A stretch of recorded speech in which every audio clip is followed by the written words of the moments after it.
Test series শেষ হয়েছে এবং আয়ারল্যান্ডকে 2-0 ব্যবধানে হোয়াইট ওয়াশ করেছে বাংলাদেশ দল।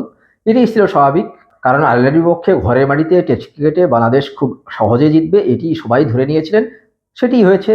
মুশফিকের 100তম টেস্ট গেছে। আরও অনেক বিষয় কিন্তু এখানে জড়িত ছিল, যার কারণে অনেক আকর্ষণীয় একটি টেস্ট সিরিজ শেষ হয়েছে। এখন কিন্তু টি-20 সিরিজের পালা।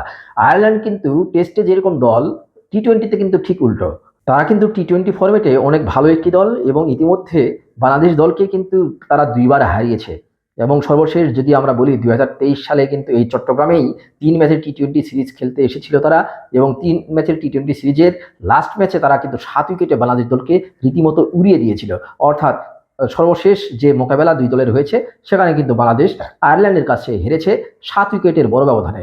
এমনকি 2009 সালে প্রথমবার যখন দুই দলের মুখোমুখি লড়াই হয় সেবারও কিন্তু বাংলাদেশ দল আয়ারল্যান্ডের কাছে হেরেছিল। এর মাঝখানে আরও 6টি ম্যাচ হয়েছে, যার মধ্যে একটি পরিত্যক্ত হয়। বাকি 5টিতে বাংলাদেশ দল জিতেছে, খুব সহজেই জিতেছে তা তেমন নয়। কিছু কিছু ম্যাচ কিন্তু বাংলাদেশ দল অনেক প্রতিদ্বন্দ্বিতা করে, অনেক লড়াই করে জিতেছে। তো তার মানে সব মিলে বলা যাচ্ছে যে বাংলাদেশ এবং আয়ারল্যান্ডের মধ্যে টি-20 ফরম্যাটে কিন্তু খুব একটি পার্থক্য নেই, এবং এই সিরিজটি বাংলাদেশ দলের জন্য খুব একটি সহজ হবে না। কারণ আবার সেই ওই 2 বছর আগে যেই চট্টগ্রামের মাটিতে খেলা হয়েছিল, সেই চট্টগ্রামের মাটিতেই কিন্তু আয়ারল্যান্ডের বিপক্ষে 3 ম্যাচের টি-20 সিরিজ বাংলাদেশ দল খেলবে। সর্বশেষ যে সিরিজটি এই চট্টগ্রামে বাংলাদেশ দল খেলেছে সেটি ওয়েস্ট ইন্ডিজের বিপক্ষে। সেই ওয়েস্ট ইন্ডিজ কিন্তু একটানা হারের মুখে ছিল, সেই দলটি বাংলাদেশে এসে কিন্তু বাংলাদেশকে 3-0 ব্যবধানে হোয়াইট ওয়াশ করেছে। এবং ওই সিরিজে বাংলাদেশের ব্যাটিং পারফরমেন্স নিয়ে অনেক ধরনের সমালোচনা হয়েছে, অনেক আলোচনা হয়েছে। সেই সিরিজের দল থেকে কিন্তু ইতিমধ্যে 2 জন বাদ পড়েছেন। ডানহাতি পেসার তাসকিন আহমেদকে অবশ্য বিশ্রাম দেওয়া হয়েছে। শামীম হোসেন পাটোয়ারি মিডল অর্ডার, তাকে কিন্তু বাদ দেওয়া হয়েছে একটানা বাজে পারফরমেন্সের কারণে। সেই শামীম হোসেন পাটোয়ারির জায়গায় এখানে কিন্তু মাহিদুল ইসলাম অঙ্কনকে নেওয়া হয়েছে। এবং বোলিংয়ের ঘাটতি পুষিয়ে নেওয়ার জন্য কিন্তু মোহাম্মদ সাইফুদ্দিন, বলা হচ্ছে যে তার কিছুটা ইনজুরি কনসার্ন ছিল, যার কারণে ওয়েস্ট ইন্ডিজের বিপক্ষে সর্বশেষ সিরিজে তিনি ছিলেন না।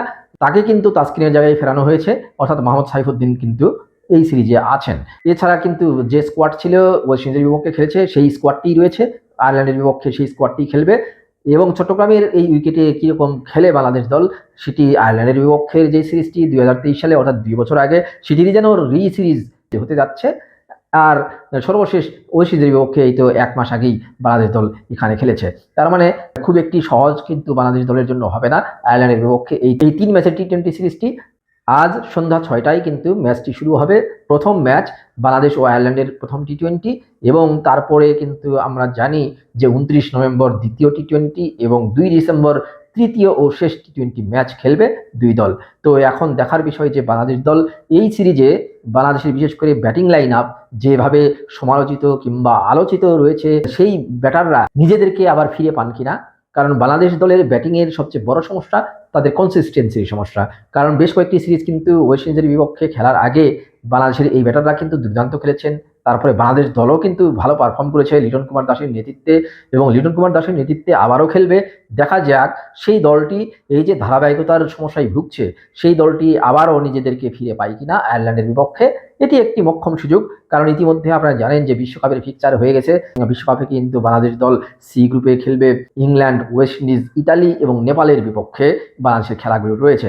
সেই বিশ্বকাপের আগে কিন্তু আগামী ফেব্রুয়ারিতে যেহেতু বিশ্বকাপ শুরু হবে, তার মানে খুব বেশি সময় নেই।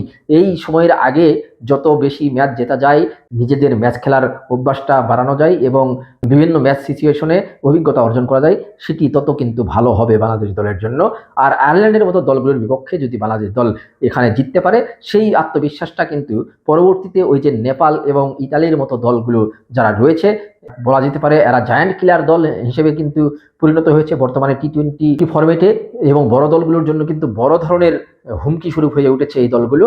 যার কারণে ওই দলগুলোর বিপক্ষে যদি বাংলাদেশ খুব ভালোভাবে জিততে চায়, সহজে জিততে চায়, সেই ক্ষেত্রে কিন্তু আয়ারল্যান্ডের বিপক্ষে এই সিরিজটি যদি বাংলাদেশ খুব ইজিলি জিততে পারে, সেটি কিন্তু অনেক ভালো উপকার বয়ে আনবে কিংবা কার্যকর ভূমিকা রাখবে বলে আমার মনে হয়। তো দেখা যাক বাংলাদেশের দলগত পারফরমেন্স এবং ব্যাটারদের পারফরমেন্স কেমন হয়। বোলারদেরকে নিয়ে আসলে বলার কিছু নেই, কারণ বোলাররা নিয়মিতই ভালো করছেন। আর একাদশ নিয়ে কিছু বলবো না, কারণ হচ্ছে এই একাদশে জাকের আলী অনেক, আপনারা জানেন যে সর্বশেষ কয়েকটি ম্যাচ তিনি কিন্তু ওয়েস্ট ইন্ডিজের বিপক্ষে খেলতে পারেননি তার বাজে পারফরমেন্সের কারণে। এইবারও হয়তো বা তাকে সাইড বেঞ্চে কোন পরিকল্পনা নিয়ে বাংলাদেশ দল আসলে খেলতে নামবে, সেটি সময় হলে আমরা জানতে পারবো। ধন্যবাদ সবাইকে।